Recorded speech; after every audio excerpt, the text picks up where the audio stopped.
Right, let's talk about release modes, essentially how you trigger the shutter, particularly at high speed and continuously. I'm also going to talk about what your camera buffer is and why it matters, a few tips on how to take sharp photos, and also why your self-timer is of probably more use than you thought beyond just taking family group photos. This video is part of my Technical Fundamentals course, a weekly series of videos that build to create an entire basic beginner's guide to the technical side of photography.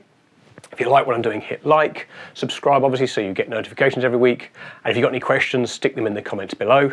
Meanwhile, let's get stuck into release modes. Okay, let's talk about release modes, how you trigger the camera, how fast it can go, all that sort of thing. It's not a particularly big topic, but it's quite useful stuff to know. What I'm talking about is basically this sort of thing, or more interestingly, that sort of thing, which sounds quite cool, doesn't it? Okay, that was continuous high mode on my D4, which goes at 10 frames a second.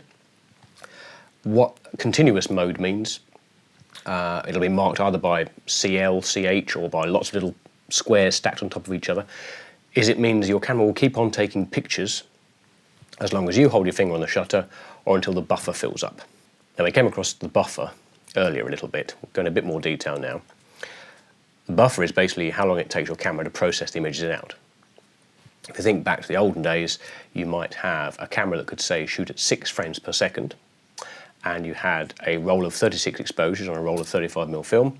So if you kept your finger down, that whole roll was gone in 6 seconds. Then you've got to take the thing out, reload the film, start again. Nowadays, of course, just keep shooting and shooting and shooting until the memory card fills up, and memory cards are often very, very big.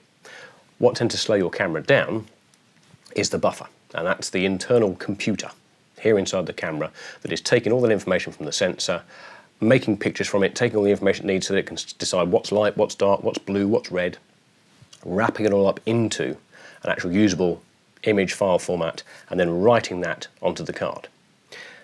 In practice, that means that a bigger buffer is much, much better. Predictably, of course, you get bigger buffers along with faster frame rates in more expensive cameras. An entry-level DSLR might do 3 to 5 frames a second and might let you do that for maybe 15 or 20 frames before it just goes, I've had enough. Something like this that costs thousands of pounds will do, say, 10 frames a second, but will basically keep on going. I mean, there is a top limit, but I've certainly never hit it. Now, as with anything in photography, different factors affect it in different ways. Rather obviously, the more resolution you're trying to push through that buffer and write to the card, and the faster you're going, the bigger things have got to be. So, you know, if you've got some 24 million pixel sensor and you're trying to go at 10 frames a second, you're going to need quite a lot of processing power. By comparison, something with, say, 16 million pixels like this, that perhaps might go a bit slower, it can be a bit more lenient with the processing power.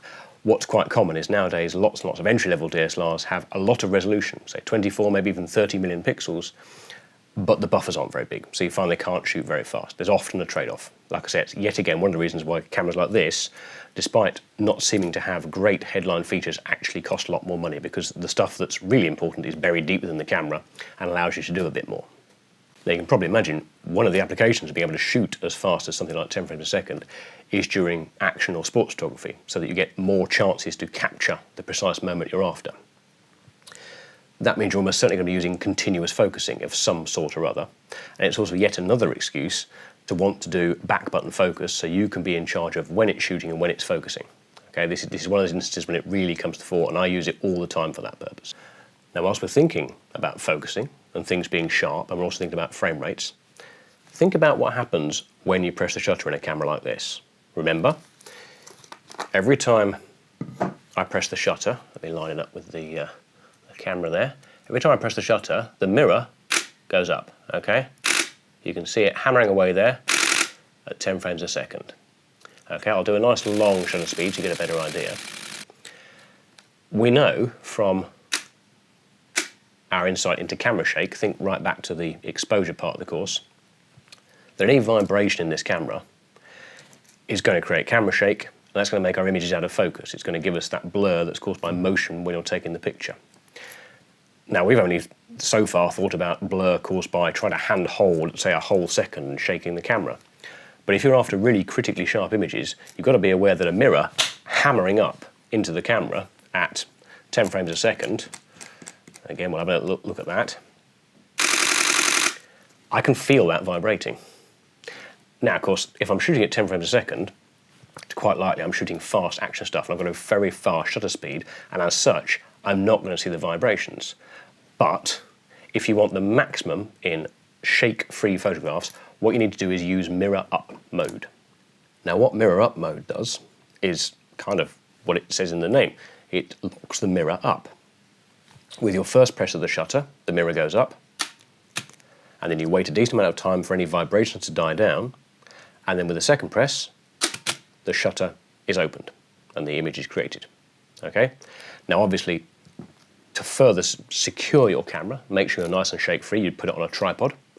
You'd also attach some sort of remote release, because it shouldn't be too difficult to realise that not only does the mirror banging up and down create a bit of vibration, but even me hammering on the shutter is going to cause some vibrations. So if I release it over here remotely,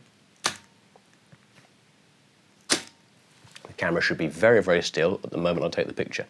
Now, this can be really critical for things like landscape, still lives, where you've got the time to place things on a tripod and take your time over stuff, and you want things absolutely pin sharp and critical.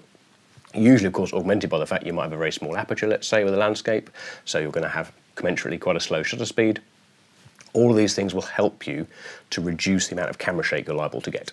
Now, the last bit of release mode I want to talk about is the good old-fashioned self-timer. I expect most people have experienced this at one time or other, usually during family group photos when your dad sets the camera up, sets the timer off, runs around to join the group, and it's taken a picture before he joins the group or he can't find anywhere to sit. You can use them for that, there's no doubt about it. You can use them as a remote release, so you can set the camera and run around and get in front of it. But they can also be used, if your camera doesn't have a mirror up mode, as a poor man's version of mirror up. If you simply set your self-timer, and often with cameras nowadays they can be set anything from 2 to 5 to 10 seconds, and with your first press, it'll basically start the self-timer counting down, here we go, then by the time I've taken my hand off, all the vibrations should have long since died away. Okay, any vibrations caused by me hammering on the shutter should have left the camera by the time it actually takes the picture. Finally, a self-timer can actually be used as a very unsophisticated remote release. I first saw this in use when I was on work experience. We were being asked to photograph something for a feature on this new film that was coming out with dinosaurs in called Jurassic Park. That'll give you an idea of how long ago it was. At the time, I was on work experience at the local paper back in the East Midlands. One of my mentors, one of the guys who I was shadowing, who was giving me lots of experience, he was in charge, and we went off to this scrapyard where there was this enormous model T-Rex. Huge great things, 25, 30 feet tall. And obviously we took a few shots from the ground looking up towards it, but he really wanted to get a shot above it, looking down with its head in the foreground and the scrapyard away in the background beneath it. Problem was we didn't have a ladder, we didn't have a crane, didn't have a cherry picker.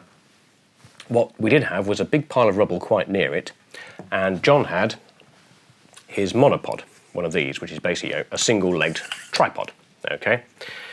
What John did was he took his camera, put a big wide lens on it with a huge field of view, pre-focused it where he thought things would end up, set the self-timer to 10 seconds, basically started it off, whacked on his monopod, raised the monopod overhead, like that, and at the end of 10 seconds it took the picture. Result was one picture taken where, no human being could get without a cherry picker or a crane or a ladder. Instead, using the basic, humble self-timer that came with pretty much every camera. So don't neglect these basic little tools. Okay, there you go. That's all fairly straightforward, hopefully. Stay tuned next week when I'm going to move on to talking about white balance and colour. In the meantime, if you like what I'm doing, subscribe, yada, yada, yada. You know how YouTube works. I'll see you soon.